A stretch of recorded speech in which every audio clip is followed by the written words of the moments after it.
Las ganancias o el progreso en crecimiento muscular no son lineales.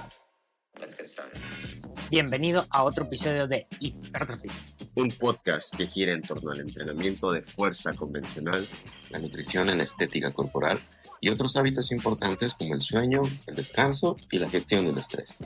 Todo desde la teoría hasta la práctica. Nuestra misión es reducir la brecha de información que existe en México, aportando un pensamiento crítico y práctico. Sin más preámbulos, comenzamos. ¿Qué tal? Bienvenidos sean todos a otro episodio de Hypertrophy, el podcast. El día de hoy vamos a hablar sobre por qué tu gym bro sí se pone mamado cuando van juntos a entrenar y tú no.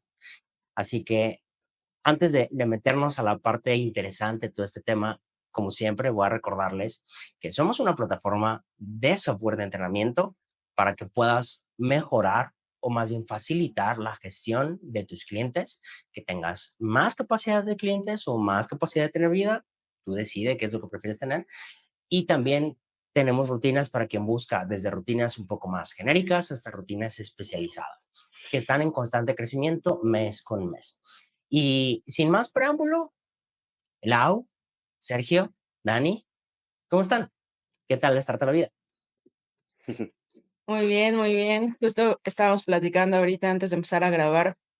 El blog de Hypertrophy de verdad es una belleza y obviamente tengo un sesgo importante ahí, pero no había tenido oportunidad de utilizar la función del lector.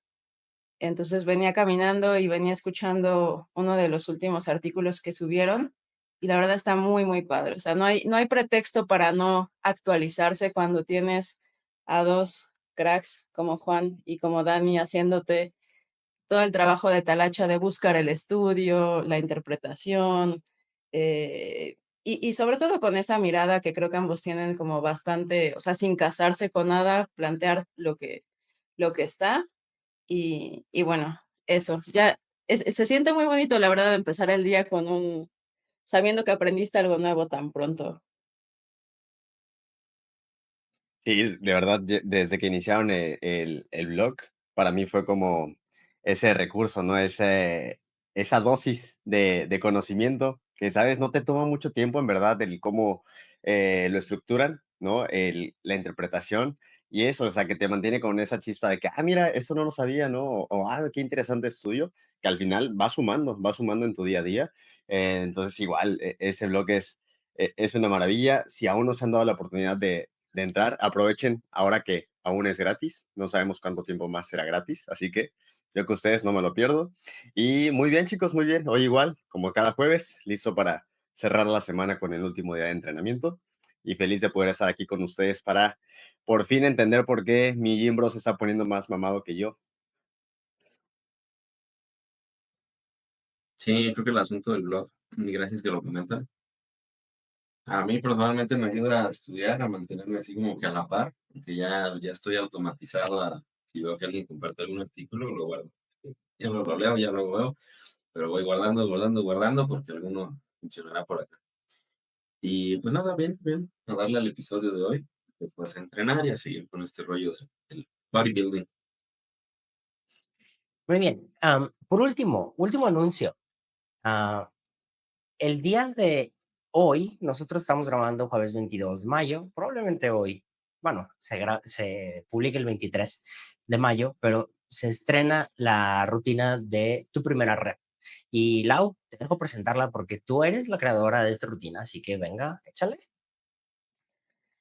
Bueno, pues esta rutina, a diferencia de las otras que teníamos, está dirigida principalmente a estas personas que recién van a comenzar en el gimnasio, que no tienen nada de experiencia en el entrenamiento de fuerza.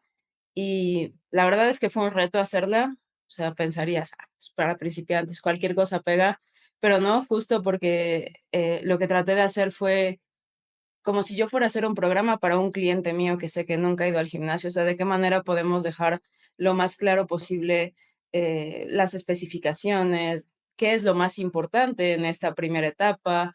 Entonces, a diferencia de las otras, viene también con un video introductorio donde justo explico cuáles son de los recursos que tenemos, porque además en Hypertrophy no solo tenemos blog, tenemos rutinas, tenemos esta parte de evaluar tu progreso en gráficas, también tenemos recursos en video, en PDF, que son súper útiles en cualquier punto de tu carrera de gym rat de entrenamiento, pero hay unos 4 ahí que creo que son, digamos, como el tronco común de cualquier persona que quiera empezar a entrenar o que ya lo haya hecho, pero eso podría ir cerrando la brecha y volviendo al tema del podcast, conocer sobre sobrecarga progresiva, conocer sobre las repeticiones de reserva, son cosas que pueden hacer que tu gym bro ya no te deje tan atrás en ese camino de ponérselo más mamado. Entonces, es una rutina distinta que tiene diferentes fases.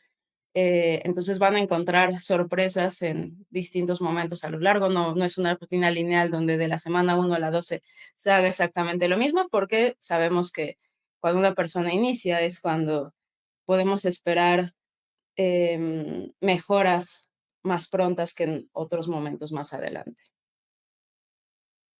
Perfecto, ¿no? Pues el trabajo sin duda, Lau, la verdad es que es una crack haciendo rutinas de entrenamiento, son muy nobles, pero también son muy motivadoras. Así que vayan, pruébenla o tal vez quieran recomendarla con un amigo, con una amiga, con un familiar cercano, que digan tal vez esto pueda hacer que funcione, ¿no? Entonces, nada, pues vamos a comenzar ahora sí con el episodio del día de hoy y voy a comenzar yo sobre el tema porque justamente yo hice un blog sobre esta parte.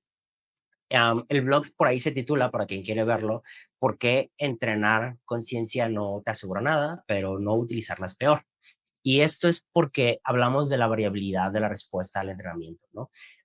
Es decir, cómo algunos pueden responder a un programa de entrenamiento y otros al mismo programa de entrenamiento podrían no responder, incluso nada de mejoras o muy pocas mejoras, y hay quienes podrían tener increíbles mejoras, ¿no?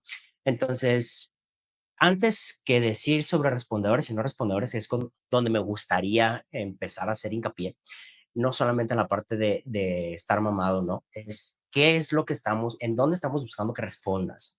Buscamos que respondas en salud, en calidad de vida, en parámetros bioquímicos, en capacidad aeróbica. ¿Qué, qué es el punto de evaluación que tenemos? Si nosotros estamos evaluando marcha, fuerza de presión de agarre, masa muscular, a masa muscular regional o masa muscular global, si estamos buscando densidad mineral ósea, si estamos buscando habilidades cognitivas, reflejos, etcétera, todo esto puede verse influenciado por el ejercicio, por el entrenamiento de fuerza y podemos ver si responde la población o no. Nosotros vamos a centrarnos el día de hoy en hablar sobre hipertrofia muscular y tal vez sobre fuerza, pero hay otras variables que podrían estar fuera de la mesa que nosotros no vamos a enfocar hoy. Hoy se trata de hablar de hipertrofia y fuerza, ¿va? Hipertrofia muscular y fuerza. Am, ¿Por qué hago hincapié en esto? Porque sobre lo demás podemos tener resultados muy diferentes o muy pocos resultados y sobre esto vamos a entender primero que la mayoría de las respuestas que vamos a estar buscando son sobre el área de la sección transversal medido a través de ultrasonido, a través de biopsias, ¿no? A través de tomografía computada de alta resonancia, de alta, se me fue el nombre, resolución, ¿no? Etcétera. Pero la idea es, vamos a estar evaluando con parámetros que midan directamente el crecimiento muscular del músculo objetivo bajo ese programa de entrenamiento, ¿vale? Entonces, yo hasta aquí voy a dejar mi participación sobre la introducción. Eso es en lo que nos vamos a centrar. Y Dani, que tiene un potencial de tener una estructura académica de introducción y luego desarrollo del planteamiento del problema y voy a darle el micrófono porque sé que él va a darnos una guía bastante noble. Así que, Dani, adelante, por Ay, favor. ay, no hagas eso. Todavía no pega la cafeína. Ay, ¿por dónde empezar? Justo ayer tuve la conversación con Jake Remmert del equipo de Data Driven Strength, que han seguido como que el trabajo del doctor Max Urdos, todas estas metaregresiones. Si no me equivoco, ya tenemos proximidad al fallo de Zach Robinson, ya tenemos volumen de Josh y de Zach también. Ya tenemos frecuencia y ahora tenemos sesión por el volumen por sesión. Entonces, pues básicamente ya tenemos todas las variables casi, casi, ¿no? Y sí, eso es lo primero. Hay que identificar de qué estamos Intervalo de hablando. descanso, creo que también. No sé si, no recuerdo si es de ellos, creo que sí también. Ah, bueno, Tiene- está PAC, o sea, es PAC y Refalo, quienes hicieron ese, pero también está esa meta regresión, ¿no? pero no es del mismo equipo. Pero Sí, bueno, no, no es del mismo equipo. a lo que voy con esto es que no es lo mismo hablar de este tipo de intervenciones, por ejemplo, metaregresiones y metaanálisis, que bajo los criterios de inclusión son medidas directas de la hipertrofia, como las que ya mencionaba por ahí Juan, a lo que nosotros como coaches y como atletas percibimos de qué voy a obtener con una intervención. Eso es muy importante porque no es lo mismo estadísticamente significativo a que tú lo vayas a notar. Simplemente no es lo mismo. Y las intervenciones que duran 8 o 12 semanas sí son suficientes para tener resultados de mediciones directas de la hipertrofia que puedan ser estadísticamente significativas, pero para nosotros, acá en el gimnasio, no significa que nos vayamos a dar cuenta. Entonces, eso es como que el primer reto o barrera que pudiéramos enfrentar, pienso yo. Y la siguiente es cómo analizamos los datos que tenemos enfrente y cuáles son las preguntas que hacemos para más o menos hablar un poquito en ello y en el tema del día de hoy de la variabilidad inter sujeto, sí, entre varios. Em, por ejemplo, recuerdo ahorita, hablando de Martin Ráfalo, el estudio que fue de modelo within subject, entre un mismo sujeto, una pierna al fallo, una pierna con reps en reserva. Algunos sujetos les fue pésimo en ambas condiciones. Simplemente no ganaron gran cantidad de masa muscular, de modo, ¿no? Pero algunos otros, con cualquiera de las dos, les fue fenomenal y no hubo mayor diferencia. Sin embargo, cuando tú lo ves a nivel de grupo, cambia así tú lo ves a nivel de individuo. Y eso es, por ejemplo, lo que en el paper de de N of One de Zach Robinson nos hace una pregunta muy importante y es de carácter epistemológico. Es decir, cómo conocemos lo que conocemos y cómo nos preguntamos cuando estamos hablando de un estudio, qué es lo que nos quiere decir ese estudio. Por ejemplo, si un diseño de un estudio está diseñado para evaluar en varios sujetos cuál es el mejor resultado, eso es distinto a preguntarnos con cuánto entrenamiento voy a producir el mejor resultado en un individuo en específico, que eso es lo que nosotros tenemos que aterrizar en el coaching uno a uno, que pues es bastante complejo, porque haciendo un poquito uso de nuevo de la filosofía de la ciencia, uno se pregunta si realmente vale la pena tantas intervenciones, porque terminas casi en el mismo lugar, terminas con más incertidumbre de lo que tienes de respuestas. Y eso yo lo considero actualmente como algo bueno, porque permite evaluar una misma cuestión desde distintas perspectivas. Y eso es un reto para nosotros. Y sé que para las personas que nos escuchan ahorita puede parecer como que no estoy diciendo absolutamente nada de por qué varía la respuesta y etcétera. Pero si leen entre líneas, de esto se trata la cuestión. Cuando nosotros queremos estudiar algo, es como si tratáramos de capturar la realidad en un estudio. Y la manera en que evaluamos los datos, la manera en que interpretamos los datos puede alterar nuestra percepción de esos mismos datos.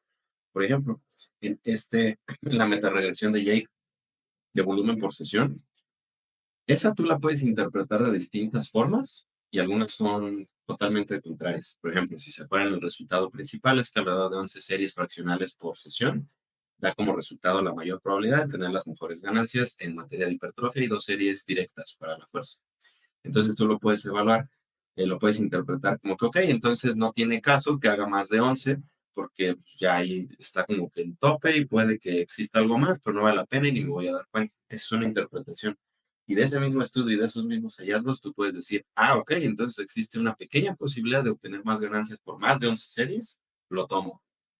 Depende entonces de tu subjetividad, de cuáles son tus objetivos, cuál es tu contexto, cómo interpretas un mismo estudio. Y esto pienso es como que algo que nos da una banderita roja de tener mucha cautela al interpretar ciencia, leer ciencia, que si bien es algo bastante complejo, siendo sinceros, por lo menos para nosotros que vamos a pie, por ejemplo, para las personas que también leen el blog, etcétera, es solo entrar con un estudio a un estudio con curiosidad, no llegar a conclusiones tajantes, porque muchas veces no vamos a poder llegar a eso. Y sí vamos a tener más incertidumbre, pero eso es solo parte de llegar al mismo punto con una nueva perspectiva. Creo que ese es como que un punto de partida del cual podemos deshilachar muchas cosas, pero sí es un reto grande este tema y sí es un reto más grande todavía para los coaches, pienso yo. ¿ok?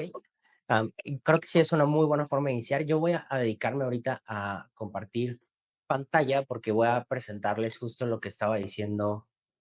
Déjenme ponerle permitir. Justo lo que estaba diciendo Laura. Estaba en el blog y estaba leyendo justamente el blog de lo que vamos a hablar hoy. Entonces, voy a mostrarles. Nada más confírmenme que se está viendo mi pantalla, porfa. No, yo no los puedo ver, entonces si me dicen que sí se está viendo. Sí, sí, ¿Todo sí. bien? Perfecto. Entonces, esto nos puede ayudar a tener un poco de contexto sobre qué es lo que estamos hablando en la variabilidad de la respuesta. Tenemos un estudio clásico de Atianen y colaboradores, por ejemplo, que valoran distintos estudios y en distintos rangos de edad. Si se fijan, aquí dice sujetos menos de 45 años, pero también hay de 45 a 60, de 60 y así, ¿no? Entonces, hay distintos rangos de edad en los que se evalúan, pero todos presentan este tipo de gráficas. Cada barrita que tenemos aquí nosotros representa a un individuo y el N es la cantidad de individuos que tuvieron y la respuesta media es 20%. Justamente esto que ven aquí señalado es 20%. Fíjense cuántas personas no están en la tendencia central. La tendencia central de la media es 20% con una desviación estándar de 11.4%, ¿no? Pero hay quienes tuvieron 60% de cambio en aumento de la fuerza muscular en ejercicios de curl de bíceps y hay quien tuvo pérdida menos de 5% en la fuerza muscular. No hubo una persona, nada más. Esos cambios en la fuerza muscular y el tamaño muscular, si se fijan, todavía es un poco menos alentador, porque para empezar el cambio es más pequeño en magnitud, pero también tenemos muchas más personas que tuvieron pérdidas sobre el cambio basal, ¿no? O sea, hay quien perdió 10%, 5% y etcétera. Y si vamos a otro estudio que es este es de de varios estudios. El de bíceps es de Ubal y colaboradores, que es este, que evaluaron casi 600 personas y los hombres en promedio crecieron 20%, pero vean, el 20% son 25 sujetos, pero 15% son 20 sujetos, 10% son 20 sujetos, 5% son como 13 sujetos y así. Entonces, con relación a los hombres. Pero si nosotros seguimos explorando más, tenemos además el estudio que por ahí decía Laura al principio de Robinson y colaboradores. En este estudio son de tomados de muestras de laboratorio de Mike Zurdos y pueden ver cómo prácticamente nadie medido en fuerza o en grosor muscular, nadie está en la media. La media está marcada por estos como localizadores y prácticamente tenemos una persona, dos personas que están en la media, pero todos los demás están bastante dispersos. Y eso es la variabilidad. La pregunta es, ¿tú eres el que está en la media o eres el que está en el extremo de la derecha o eres el que está en el extremo de la izquierda? Nosotros lo que queremos buscar es, ¿cómo puedo saber si yo soy el sujeto que pierde a este programa o el sujeto que gana en este programa? Ahí es donde empieza la parte de las propuestas de Robinson, Zach Robinson y colaboradores, y también de Chávez y colaboradores, uno estudio un poco más reciente, pero los dos hablan sobre lo mismo. Y hablan sobre diseños de estudios que ya están saliendo, pero que no han tomado en cuenta algunas cosas. Cuando estamos poniendo en perspectiva que queremos evaluar el crecimiento muscular de una persona y saber la respuesta individual verdadera de una persona, necesitamos buscar cómo esa persona se comporta. Para eso han existido distintas formas. Bueno, primero tenemos limitantes. Uno es el plan de entrenamiento per se. Eso queremos saber cómo va a influir. Esa es la variable A. La variable B, nosotros queremos saber cómo ese sujeto responde a ese programa, ¿no? Entonces es la respuesta individual. Y la variable C es el error de medición. Entonces, una de las cosas que ya se hablan mucho es el error de medición. Cada estudio dice, no, nosotros sacamos el error de medición medido 3 veces por los investigadores para sacar un promedio y ya decimos el error estándar de medición es este.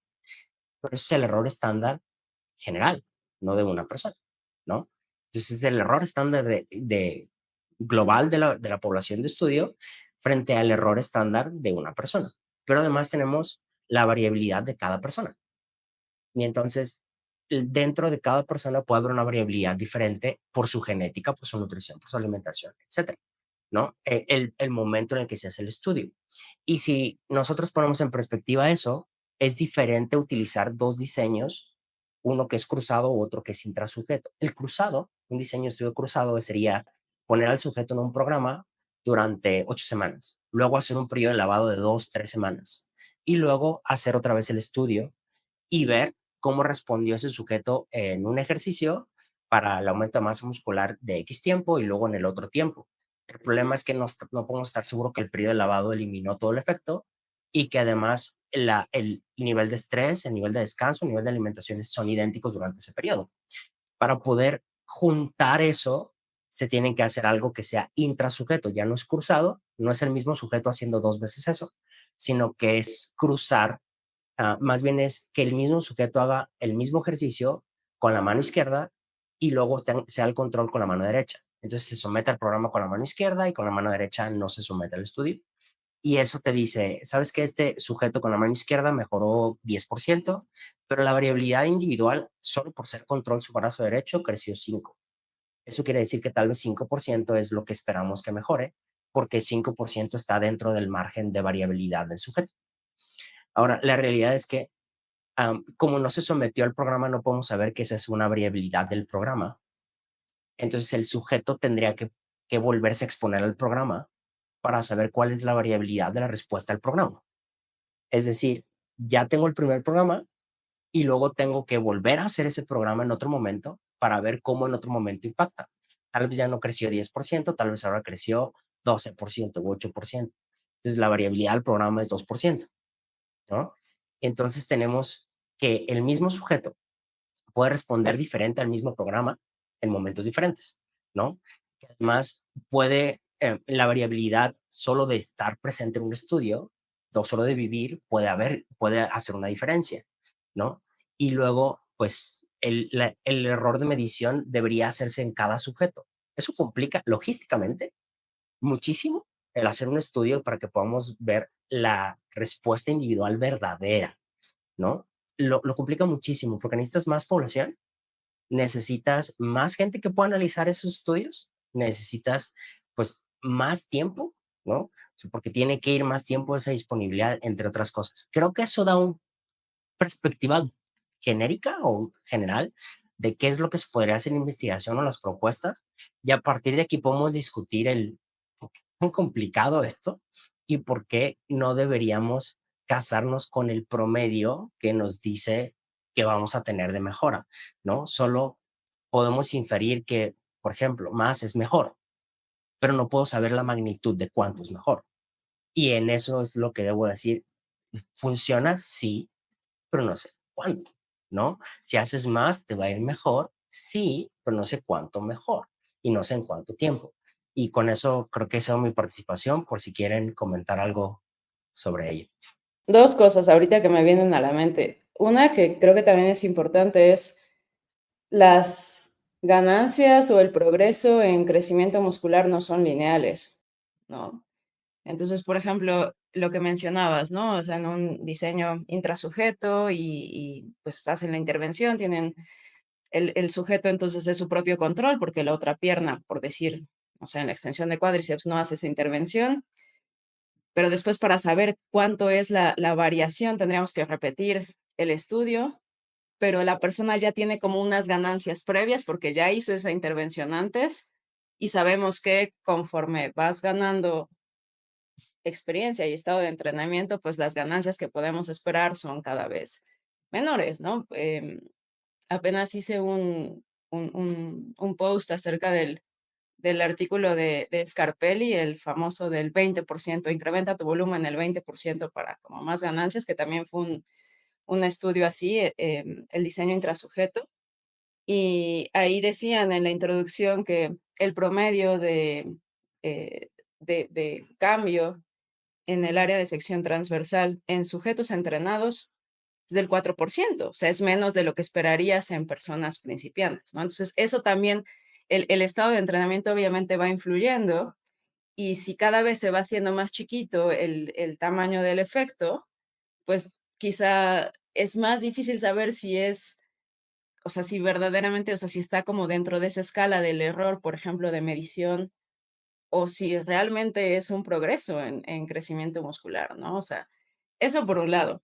Luego está la parte de, bueno, o sea, 4% lo podemos, o sea, se puede detectar con estas herramientas, con el ultrasonido, con la biopsia, pero yo cuando veo, por ejemplo, las fotos de progreso de Sergio, ¿no? Y que además está en una etapa de ganancia muscular, pues yo no puedo decir, o sea, difícilmente voy a poder detectar si hay un 4%. Y ahí se suman infinidad de variables más, ¿no? O sea, a la hora de evaluar fotos, videos de progreso, aun cuando trates de tener las condiciones estandarizadas, hay mil cosas que pueden afectar esa métrica, digamos, visual, pero pues como entrenadores es la que tenemos, o sea, como entrenadores online, quizá, obviamente el peso en la báscula, el rendimiento, pues por ahí sí tomamos también algunas circunferencias. Entonces, eso por un lado, o sea, que la trayectoria no es lineal para el crecimiento muscular. La otra que me parece muy importante, Juan, que decías y que creo que ya habíamos conversado en alguna ocasión, no me acuerdo si aquí o tú y yo, es, sí, o sea, más es mejor, más volumen es mejor, ¿no?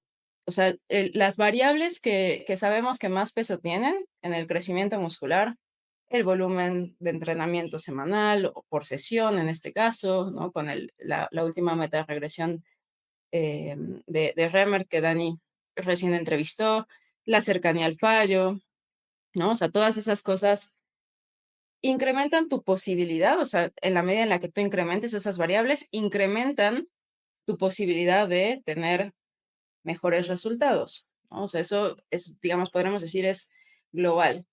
Pero ¿qué tanto una persona puede hacer más? ¿No? Eso varía muchísimo. Quizá, o sea, por ejemplo, me viene a la mente el caso de Jeff Alberts, ¿no? De Team 3DMJ, que entrena con un volumen por sesión y por semana bajísimo, ¿no? Y él siempre ha entrenado así. Y cuando él ha intentado incrementar su volumen, pues empieza sobre todo como a tener, o sea, lo que lo limita es como la parte ortopédica, ¿no? Las lesiones, los dolores, las molestias, etcétera. Y eso puede ser, quizá, tal vez siempre ha sido, pero se ve acentuado quizá ahora porque pues tiene ya 50 años y no 30 o 20, ¿no? Entonces, lo que hablabas también, depende de en qué momento lo estamos evaluando. Y ya por último, para ceder la palabra, es bien, bien curioso porque creo que cuando ya empezamos a tener un poquito más de experiencia, de entrenamiento, ya llevamos más tiempo entrenando. No sé ustedes, pero yo sí identifico que, o sea, tanto en mí, con gente que asesoro con más experiencia, hay etapas, o sea, hay etapas en las que tú puedes estar haciendo el mismo programa. Por ejemplo, mi programa de entrenamiento no ha variado mucho en el último año, ¿no? Pero puede haber temporadas en las cuales yo, o sea, sé y siento que estoy teniendo mejor progreso o puedo ver en el rendimiento que estoy teniendo mejor progreso, puedo ver en los visuales que hasta podría estar habiendo un poquito de recomposición corporal a pesar de estar en un superávit calórico y hay periodos en los que no. Y es el mismo programa, ¿no? Y es la misma, tal vez, o sea, es la misma constancia, porque pues igual yo, para que falte a una sesión de entrenamiento es porque de verdad algo pasó, ¿no? Pero ¿qué pasa en esos momentos en los que, como esas rachas, digamos, o sea, como que el crecimiento muscular en personas entrenadas sucede en rachas y no es de nuevo como constante y lineal y en el mismo momento? O sea, es que pues, en esos momentos quizá el descanso estaba muy bien, la gestión de la fatiga, no estábamos a 32 grados en Puebla, en las noches no hacía tanto calor, ¿no? Ese tipo de cosas. Em, pero cuando hacemos, por ejemplo, nuestra observación, ya sea o nuestra recopilación de datos o nuestro análisis, cuando yo me tomo las fotos cada mes, o en un estudio cuando evalúan los resultados, es una fotografía, o sea, es una captura de lo que está sucediendo en ese momento, pero no sabemos si tú hubieras tomado la foto una semana antes, te veías mejor o peor, ¿no? O si hubieran hecho la evaluación 1 o 2 semanas antes, quizás hubiera notado algo de pérdida de masa muscular para algunos sujetos porque en ese momento coincidió que estaban en exámenes, por decir, y ya después se recuperan, porque también hemos visto eso en la literatura, ¿no? O sea, como esta parte de, pues, y de lo que hablaba también mucho de pronto Mike Israel resensibilización al crecimiento muscular. Hasta aquí mi reporte, Joaquines. Creo que el modelo matemático de la progresión que utilizamos, pues prácticamente todos nosotros, es decir, el volumen de la carga, incrementándolo a través de las repeticiones y posteriormente de la carga, a pesar de que es muy útil, es erróneo, porque puedes tener estudios en los cuales se observa esta progresión en el volumen de la carga, pero no se observa adaptación hipertrófica. Y de hecho hay un paper que discute todo ese tema, si ese modelo matemático podría ser predictor de la ganancia en masa muscular, y la respuesta es que no, no podría, pero quizás es suficientemente bueno. Y de hecho, particularmente, esa es una pregunta que he tratado de hacerle a varias personas en el medio de la investigación, y casi siempre la respuesta es similar. Sí, pero no, se puede utilizar, es práctica, pero no del todo porque tiene un montón de limitaciones, etcétera. Entonces, pues bueno, a lo que nos estamos enfrentando, que comentaba por ahí Lau para hacer un poco de eco, es un tanto complejo en el sentido que solemos asumir que la progresión significa hipertrofia. Y pues no, porque si observáramos esa adaptación en el microscopio, vemos que no es específica. Hablando de distintos componentes, del componente miofibrilar y del componente sarcoplásmico, vemos en diversos estudios que un individuo en distintos momentos del tiempo puede tener mayor adaptación en el miofibrilar que en el sarcoplásmico, y un grupo de individuos ante la misma intervención de entrenamiento sin ninguna modificación puede tener más adaptación de una que de otra.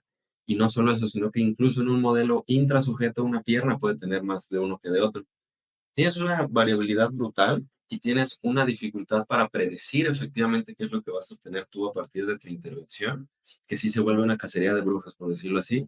Y en la práctica, creo, si asumimos que esa progresión es hipertrofia, creo que no nos haríamos ningún favor.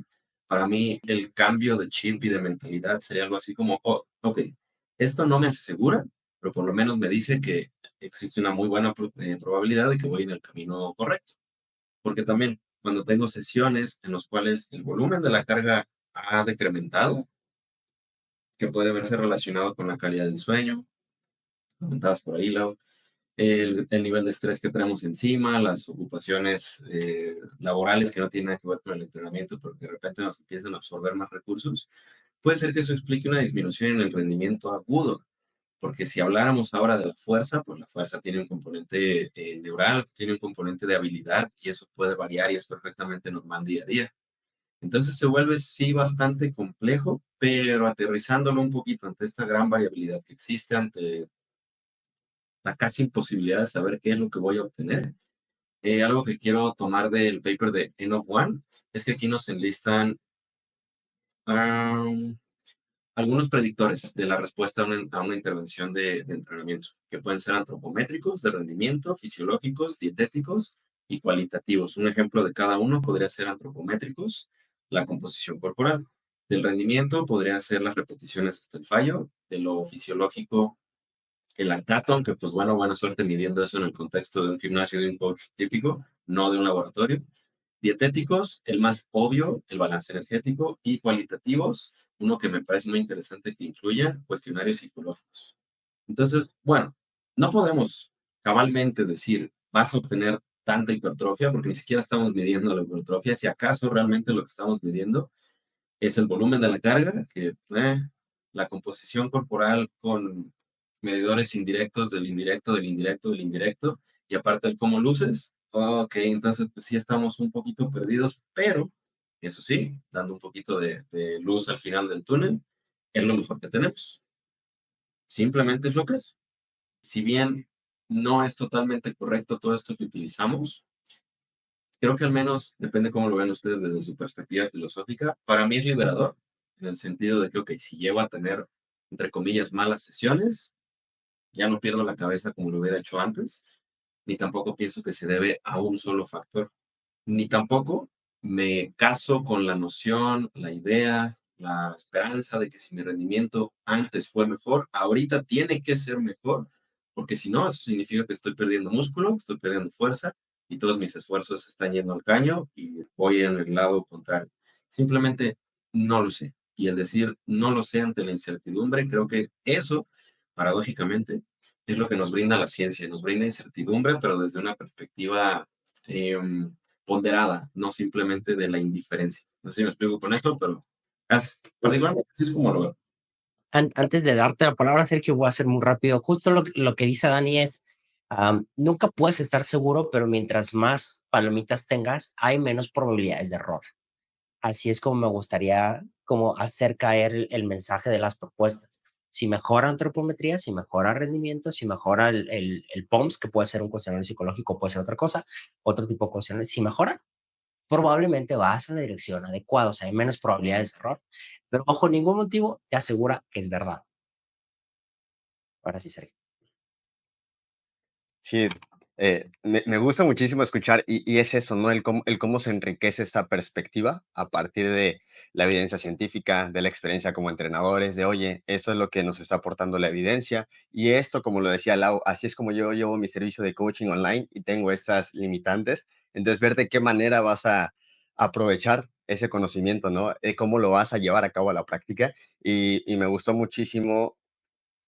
Siempre hago el trabajo como de pensar en mi yo del pasado, de cuando realmente tiene una perspectiva muy diferente, ¿no? Y creo que con este estudio, con este episodio en específico, nos ayuda y a la audiencia le va a ayudar bastante a entender que estos estudios nos demuestran que no todos respondemos igual a un mismo programa, ¿no? Y creo que esto es algo súper clave que hay que tener en cuenta, que no, pensando en la gente que está en el gimnasio con los que tengo contacto muy seguido, es que muchas veces caen en la creencia de, es que este es el mejor programa porque a tal Olimpia le funcionó y por eso lo estoy haciendo, ¿no? Y es que es justo esta parte, ¿no? En la que quizá ese programa puede ser un buen punto de partida, ¿no? Quizá puede ser un buen punto de partida, pero sin duda el mejor programa será el que se adapta a la persona, ¿no? Al cómo respondes, el que vayas evaluando si es un buen programa para ti, se adecua, tienes adherencia, estás viendo resultados, ¿no? Creo que ese es un punto importante, pasar como esa perspectiva del, este es el mejor programa, porque tal persona lo hace, a, debo encontrar el mejor programa para mí, ¿no? El segundo punto es esa parte de lo complejo que es, ¿no? Evaluar todo lo complejo que lleva esa práctica en el laboratorio, ¿no? Las mediciones, el qué tan difícil es replicar, ¿no? Asegurar de que en verdad estamos obteniendo datos certeros y si lo queremos traducir como a nuestro escenario es como, oye, en primer lugar, ni siquiera tengo un laboratorio. En segundo, no pienso entrenar una pierna y la otra dejarla así durante 3 meses para evaluar, ¿no? Son cosillas muy complejas de llevar a cabo, pero lo que sí podemos hacer es observar qué es lo que está pasando en nuestro programa de entrenamiento, ¿no? Oye, voy a optar por un volumen de entrenamiento un poquito más de series de las que suelo hacer, o prefiero un volumen más bajo. Oye, quizá llevo entrenando a ese grupo muscular prioritario con una frecuencia 2. ¿Qué pasaría si lo hago con una frecuencia 3? ¿No? Ir jugando con esas variables con la intención de ver qué es lo que quizá me funciona más a mí. ¿No? Y creo que una muy buena conexión en este caso es cómo esas rutinas de entrenamiento que mes con mes van saliendo aquí de Hypertrophy, pues sin duda son un excelente punto de partida porque tenemos toda esa perspectiva de todo lo que influye, ¿no? Todo lo que hay alrededor mediante la evidencia científica, pero sin duda cuando te das como que la oportunidad de pasar de los programas de entrenamientos, que son un muy buen punto de partida, al ya tener un coaching uno a uno con un entrenador, ya va a haber una gran mejora. ¿Por qué? Porque a partir de tu individualidad puedes detectar ciertos patrones en lo que es el rendimiento, probar con esa modificación de variables, que si bien ya tenías un programa base, puedes hacer ciertas modificaciones en la cantidad de volumen de entrenamiento, la intensidad con la que estás entrenando, la frecuencia, pero ya tienes un guía que está detrás de ti, ¿no? Ya te está diciendo, vamos a evaluar el progreso que llevas, considero que esto puede darte una ventaja, ¿no? En tu proceso. Al final es eso, ¿no? Qué tan poderoso es el que alguien te acompañe, ¿no? Que te ayude a hacer esos ajustes, esas mejoras, pero sobre todo que un entrenador tiene esa perspectiva de, ok, sé que muy probablemente lo que vaya a funcionar es esto, pero gracias a los estudios que van saliendo, esa perspectiva se va enriqueciendo de que hay muchas maneras en las que pueda responder, ¿no? Entonces, sin duda, creo que este tema de respondedores y no respondedores es de gran importancia y el cómo trasladarlo de cómo interpretar esa evidencia científica a lo que es la práctica en el coaching, como digamos, como usuario, ¿no? Del cómo vas evaluando tu progreso, significa muchísimo para que te des cuenta de lo tan variable que puede ser el que dos personas sigan el mismo programa de entrenamiento. A ver, antes de que algo se malinterprete por aquí, no sé si estaban escuchando que eran como unas tijeras, algo, y nosotros, ¿qué pasa? Y todos estamos en mute, y de repente escuchamos algo que está pasando al otro lado, y nosotros, ¿qué pasó? Y tenemos un chat privado, y Lau dice, no, Dani dice, le andan cortando las uñas de Sergio.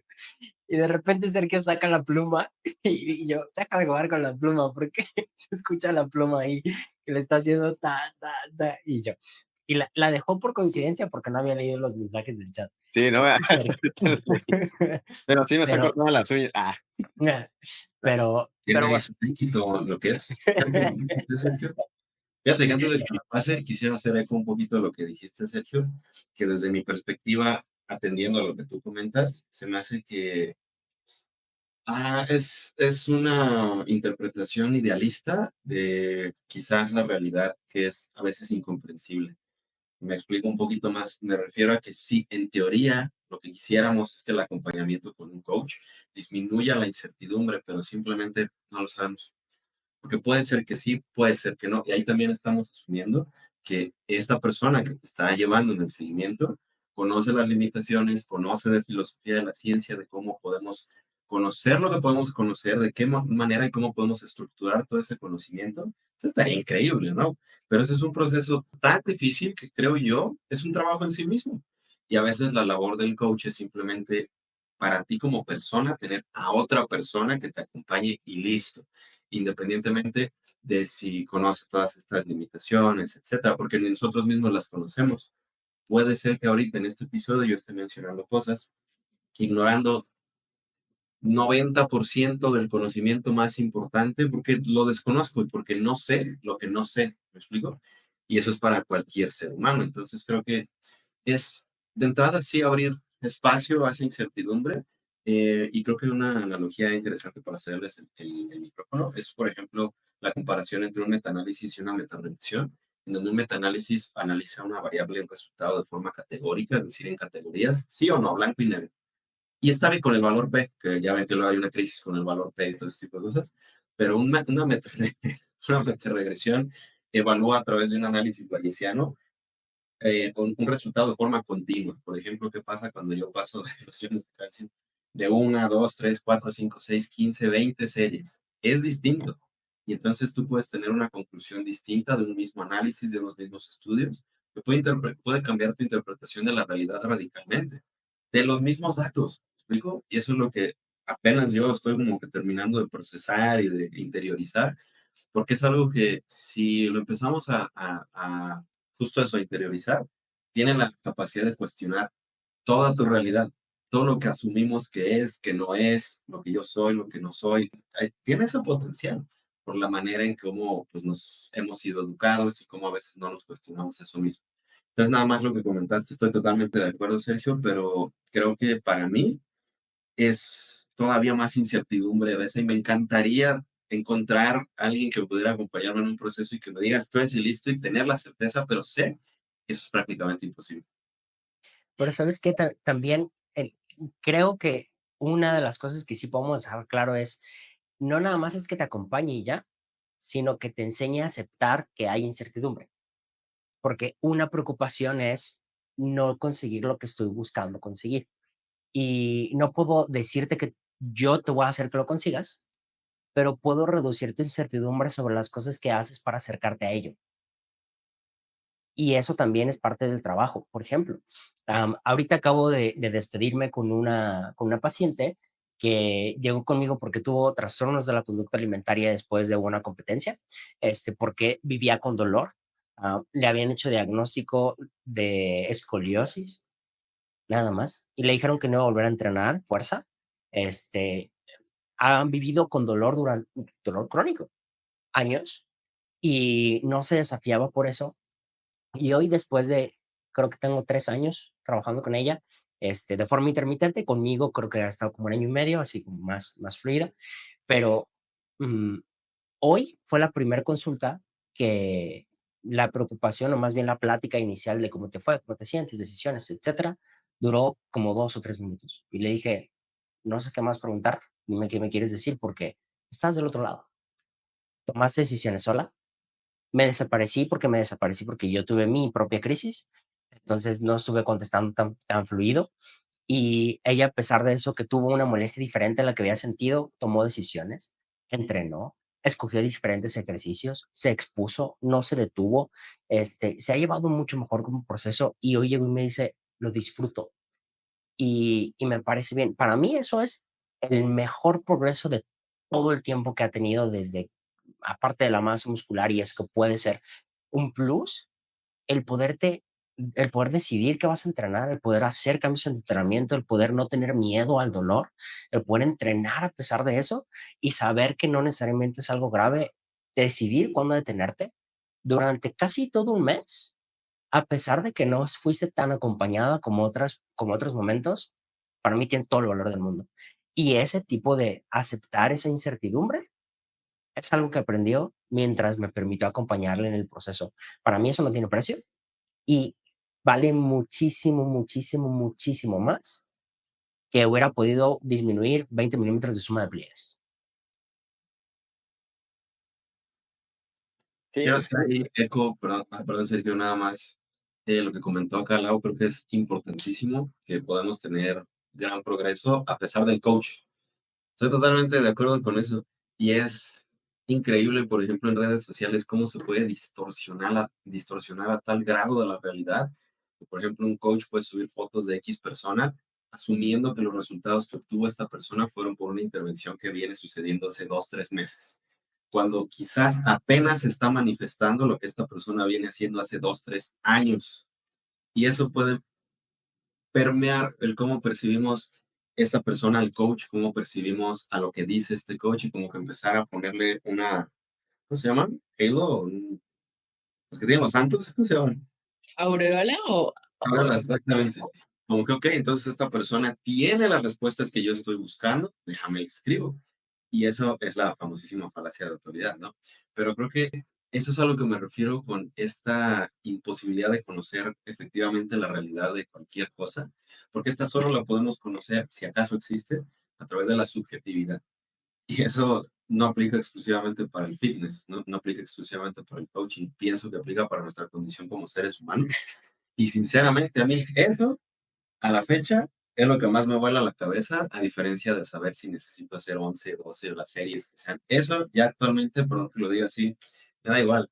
Ya más bien como que lo juego, lo toco de oído, así de, bueno, me sintiendo bien, lo que tú quieras, en lugar de como hacía antes, he de confesar, si ya hice mi programa, se los juro, lo que hacía casi todos los días era, ok, conté bien, 12. ¿Qué dice este artículo? 12. Ok, va, al otro día otra vez, al otro día otra vez para estar constantemente reafirmando que estoy haciendo lo que dice la ciencia.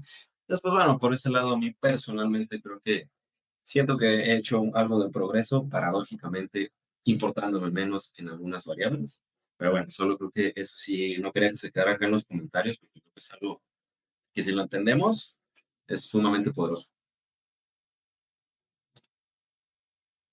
pues creo que podríamos tener todo un episodio acerca de cuál es el efecto real que puede tener el coaching, digamos, o sea, ahorita estuvimos platicando un poquito de eso, pero sí, o sea, eso que comentaba de que puedes tener progreso a pesar de tu coach, creo que es algo que todos los entrenadores deberíamos de tener bien claro, porque es fácil de pronto em, dejarte llevar por los progresos que empiezas a tener con algunas personas y, o sea, por ejemplo, si yo reflexiono sobre cómo es mi coaching roster, ¿no? Mi cartera de clientes actualmente en comparación con cómo era hace 7 años, pues sí, obviamente el promedio de las personas que tengo ahorita van a tener mejores resultados que antes, porque antes yo no tenía la experiencia, entonces las personas que me buscaban pues eran simplemente otro tipo de personas, ¿no? Tal vez que no tenían, o sea, donde el entrenamiento quizá no era tanto una prioridad como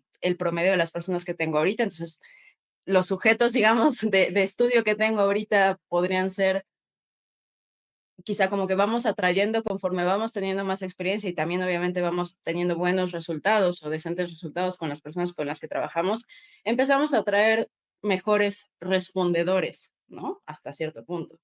Entonces, ¿es porque tú eres mejor entrenador o es porque estás empezando a atraer a la gente que pues va a tener mejores resultados independientemente de lo que hagas, porque hay gente así, o sea, hay gente que casi no importa mucho qué ejercicios utilicen, cuánto volumen hagan, van a tener mejor respuesta que el promedio, ¿no? Entonces, creo que eso es algo de tener como muy claro para mantenerse suficientemente humilde que estés cuestionando las cosas que haces y que busques, pues justo cosas como el blog, cosas como los estudios, cosas como los cursos, ¿no? Pues para ir cuestionando todo ello. Entonces, pues bueno, eso para ir cerrando, no sé, ¿qué más? Sergio, tú querías decir algo antes de que Dani hiciera eco, así que, por favor. Justo esa parte que comentas del logro con tu clienta es algo que igual tengo muy presente, ¿no? El cómo antes, sinceramente, como entrenador era solo prescribir, ¿sabes? A partir de lo que yo aprendí, prescribo y listo, síguelo.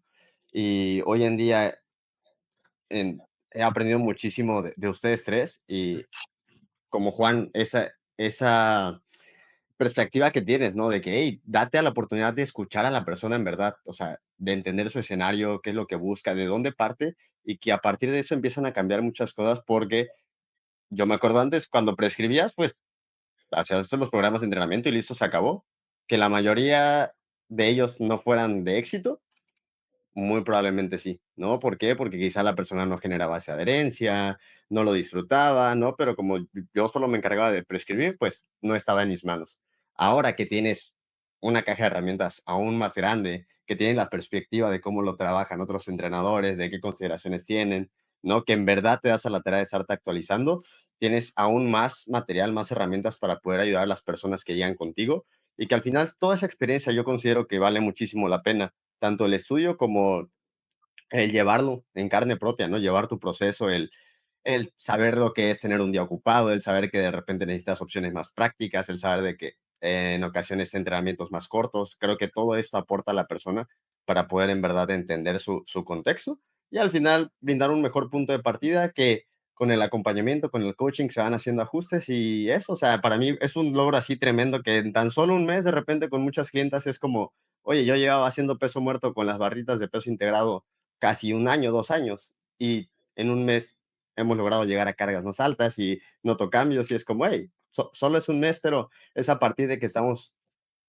iniciando desde un muy, muy buen punto y a partir de estamos mejorando, ¿no? Entonces creo que sí significa muchísimo lo que le puedes aportar a una persona a partir de todo tu estudio, a partir de toda tu experiencia y que se ve reflejado en esos resultados, pero no son solo resultados a costa de, pues es que es un sacrificio, ¿no?